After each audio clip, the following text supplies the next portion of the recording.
ಇವತ್ತಿನ ವಿಡಿಯೋದಲ್ಲಿ ತುಂಬಾ ರುಚಿಯಾಗಿರೋ ಈಸಿಯಾಗಿರೋಂಥ ಬೇಳೆ ಸಾಂಬಾರನ್ನ ಶೇರ್ ಮಾಡ್ತಾಯಿದ್ದೀನಿ. ನೀವು ಕೂಡ ಒಂದು ಸಲ ಟ್ರೈ ಮಾಡಿ, ತುಂಬಾ ರುಚಿಯಾಗಿರುತ್ತೆ ಮತ್ತು ಅಷ್ಟೇ ಬೇಗ ಕೂಡ ಮಾಡ್ಕೊಬೋದು. ಯಾಕಂದರೆ ಯಾವುದೇ ತರಕಾರಿ ಹಚ್ಚಬೇಕು ಅನ್ನೋಂಗಿಲ್ಲ, ಖಾರ ರುಬ್ಬಬೇಕು ಅನ್ನೋಂಗಿಲ್ಲ, ಹಾಗಾಗಿ ತುಂಬಾ ಬೇಗ ಆಗುತ್ತೆ. ಬನ್ನಿ ಫ್ರೆಂಡ್ಸ್, ವಿಡಿಯೋ ಸ್ಟಾರ್ಟ್ ಮಾಡೋಣ.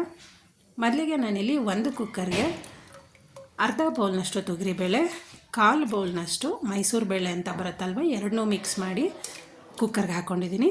ಅದಕ್ಕೆ 3 ಟೊಮೊಟೊ ಹಣ್ಣು ಹಾಕ್ಕೊತಾ ಇದ್ದೀನಿ, 1 ಈರುಳ್ಳಿನ ಹಾಕ್ಕೊತಾ ಇದ್ದೀನಿ, 1 ಚಿಕ್ಕದು ಬೆಳ್ಳುಳ್ಳಿ, ಅರ್ಧ ಸ್ಪೂನಷ್ಟು ಅರಿಶಿನ ಪುಡಿ, ಸ್ವಲ್ಪ ಕರಿಬೇವು ಮಿಕ್ಸ್ ಮಾಡ್ಕೊಳ್ಳಿ.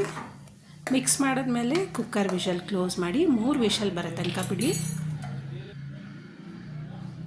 ಕುಕ್ಕರ್ ವಿಷಲ್ ಓಪನ್ ಮಾಡಿ ತೋರಿಸ್ತಾ ಇದ್ದೀನಿ. ನೋಡಿ, ಕರೆಕ್ಟಾಗಿ ಬೆಂದಿದೆ. ಮಜ್ಜಿಗೆ ಕಡಿಯೋಕ್ಕೆ ಬರುತ್ತಲ್ವ, ಆ ಥರದಲ್ಲಿ ಕಡ್ಕೊಬೇಕಾಗುತ್ತೆ. ನೀವು ಮಜ್ಜಿಗೆ ಯಾವ ಥರ ಕಡಿತೀರಾ ಆ ಥರ ನೀಟಾಗಿ ಕರ್ಕೊಂಡ್ರೆ ಬೇಳೆ ಎಲ್ಲ ಸಣ್ಣ ಸಣ್ಣ ಆಗುತ್ತೆ. ಹಾಗಿಲ್ಲ ಅಂದ್ರೂ ನೀವು ಮಸ್ಕಾಯಿ ಸಾಂಬಾರಿಗೆ ಸಣ್ಣ ಸಣ್ಣ ಮಾಡೋದು ಬರುತ್ತೆ ನೋಡಿ, ಆ ಥರದಲ್ಲೂ ಸಾಂಬಾರನ್ನ ಬೇಕಾದ್ರೆ ಟೊಮೊಟೊ ಹಣ್ಣನ್ನು ಸಣ್ಣ ಸಣ್ಣ ಮಾಡ್ಕೊಬೋದು. ನೋಡಿ, ತೋರಿಸ್ತಾ ಇದ್ದೀನಿ. ಬೇಳೆ ಮತ್ತು ಟೊಮೊಟೊ ಹಣ್ಣೆಲ್ಲ ನೀಟಾಗಿ ಮಿಕ್ಸ್ ಆಗೋಯ್ತು. ಖಾರಕ್ಕೆ 1.5 ಸ್ಪೂನಷ್ಟು ಅಥವಾ 1 ಸ್ಪೂನಷ್ಟು ನಿಮ್ಗೆ ಎಷ್ಟಾಗುತ್ತೆ ಅಷ್ಟು ಸಾಂಬಾರು ಪುಡಿನ ಹಾಕ್ಕೊಬೇಕು. ನಾನಿಲ್ಲಿ 1 ಸ್ಪೂನ್ ಮಾತ್ರ ಹಾಕ್ಕೊತಾ ಇದ್ದೀನಿ.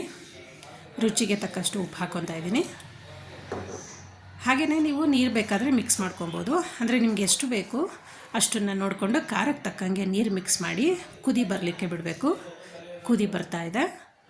ಕುದಿ ಬಂದ ಮೇಲೆ ಅರ್ಧ ಸ್ಪೂನಷ್ಟು ಬೆಲ್ಲ ಹಾಕ್ಕೊಂಡಿದ್ದೀನಿ. ಬೆಲ್ಲ ನಿಮ್ಗೆ ಇಷ್ಟ ಇಲ್ಲ ಅಂದರೆ ಸ್ಕಿಪ್ ಮಾಡ್ಕೊಬೋದು.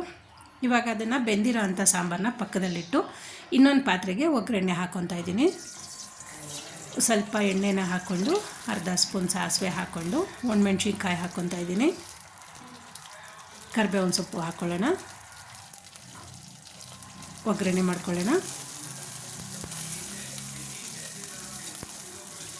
ಒಗ್ಗರಣೆ ಅಂತೂ ತುಂಬ ಘಮ ಬರ್ತಾಯಿದೆ. ಹಾಗೆಯೇ ಫ್ರೆಂಡ್ಸ್, ಯಾರಾದರೂ ನನ್ನ ಚಾನಲ್ಗೆ ಹೊಸದಾಗಿ ಜಾಯ್ನ್ ಆಗಿದ್ದರೆ ಪ್ಲೀಸ್ ದಯವಿಟ್ಟು ಸಬ್ಸ್ಕ್ರೈಬ್ ಮಾಡ್ಕೊಂಡು ನೋಡಿ. ಹಾಗೆ ಬೆಲ್ ಬಟನ್ ಕ್ಲಿಕ್ ಮಾಡಿ ಆಲ್ ಅಂತ ಸೆಲೆಕ್ಟ್ ಮಾಡ್ಕೊಳ್ಳಿ. ಒಗ್ಗರಣೆ ಆದಮೇಲೆ ರೆಡಿಯಾಗಿರೋ ಸಾಂಬಾರನ್ನ ಮಿಕ್ಸ್ ಮಾಡ್ಕೊಳ್ಳೋಣ. ಮಿಕ್ಸ್ ಆದಮೇಲೆ ಎಲ್ಲನೂ ಒಂದು ಸಲ ಮಿಕ್ಸ್ ಕೊಟ್ಟು ಲಾಸ್ಟಲ್ಲಿ ಕೊತ್ತಂಬರಿ ಸೊಪ್ಪು ಉದುರಿಸ್ಕೊಳ್ಳೋಣ. ಫೈನಲಿ ಸಿಂಪಲ್ ಆಗಿರೋ ಅಂಥ ಬೇಳೆ ಸಾಂಬಾರಂತೂ ರೆಡಿ ಆಯಿತು. ತುಂಬಾ ರುಚಿಯಾಗಿ ಬರುತ್ತೆ. ಬಿಸಿ ಬಿಸಿ ಅನ್ನೋಕ್ಕೂ ಸೂಪರ್ ಕಾಂಬಿನೇಷನ್ನು. ಫ್ರೆಂಡ್ಸ್, ನೀವು ಒಂದು ಸಲ ಟ್ರೈ ಮಾಡಿದ್ಮೇಲೆ ರೆಸಿಪಿ ಹೇಗೆ ಬಂತು ಅಂತ ದಯವಿಟ್ಟು ಮರಿದಿರಾ ಕಮೆಂಟ್ಸ್ ಹಾಕಿ. ಹಾಗೆ ಹೊಸದಾಗಿ ಜಾಯ್ನ್ ಆಗಿರೋರು ದಯವಿಟ್ಟು ಸಬ್ಸ್ಕ್ರೈಬ್ ಮಾಡ್ಕೊಂಡು ನೋಡಿ. ಹಾಗೆ ಈ ವಿಡಿಯೋ ನಿಮ್ಗೆ ಇಷ್ಟ ಆಗಿದರೆ ಪ್ಲೀಸ್ ಲೈಕ್ ಮಾಡಿ, ಶೇರ್ ಮಾಡಿ, ಸಬ್ಸ್ಕ್ರೈಬ್ ಮಾಡಿ. ಹಾಗೆ ನಿಮ್ಮ ಫ್ಯಾಮಿಲಿ ಮೆಂಬರ್ಸ್ಗೆ ಮತ್ತು ಸ್ನೇಹಿತರಿಗೆ ಈ ವಿಡಿಯೋನ ಶೇರ್ ಮಾಡಿ. ಮತ್ತೆ ಮುಂದಿನ ವಿಡಿಯೋದಲ್ಲಿ ಸಿಗೋಣ. Thank you.